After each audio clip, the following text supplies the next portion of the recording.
जी। आज की इस वीडियो में हम बात करेंगे कि अलाइनर्स को आपने किस तरीके से उतारना चाहना और उसको स्पेशली रिमूव किस तरीके से करना है। फर्स्ट अलाइनर ट्रीटमेंट से हम स्टार्ट करेंगे।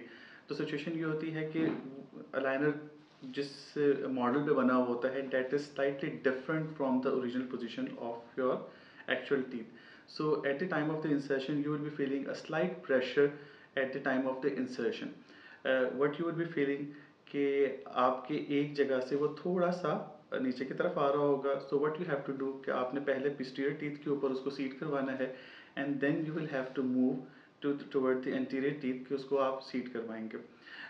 क्योंकि वो पहले आपके ओरिजिनल टीथ की पोजीशन से स्लाइटली डिफरेंट है तो you will be feeling slight tightness at the time of the insertion of your first active aligners or this tightness will remain for 7 to 10 days and then you will move on to the next aligners. Category की जो important चीज़ है कि how you have to remove the aligner specially जब आपके attachments लगी हुई हों. अलाइनर्स को रिमूव हमेशा दोनों साइडों से आपने अपने नेल को इंगेज करते हुए करना है या आपको क्लिनिक की तरफ से स्पेशल अलाइनर रिमूवर भी प्रोवाइड किया जाएगा जिसको आपने अलाइनर के अंदर हुक करना है और लॉक करना है. और अगर सामने के टीथ या पोस्टीरियर टीथ के ऊपर अटैचमेंट लगी हुई हैं तो आपका ज़्यादा फोकस उन अटैचमेंट एरियाज़ पे रहेगा कि अलाइनर्स को रिमूव करते हुए आप दोनों हाथों से और स्पेशली नेल्स के साथ आप उस एरिया से अलाइनर को डिफ्लेक्ट करेंगे बाहर की तरफ ताकि वो अटैचमेंट एरिया से बाहर की तरफ आए और फिर आपने उसको जेंटली दोनों साइडों से रिमूव करना. बहुत कॉमन एरर जो आता है वो ये आता है कि एक साइड से उसको रिमूव करना that may cause a slight breakage on the area of the canines. दूसरी हम इस वीडियो में बात करेंगे कि how you need to take care of your diet while your aligner treatment.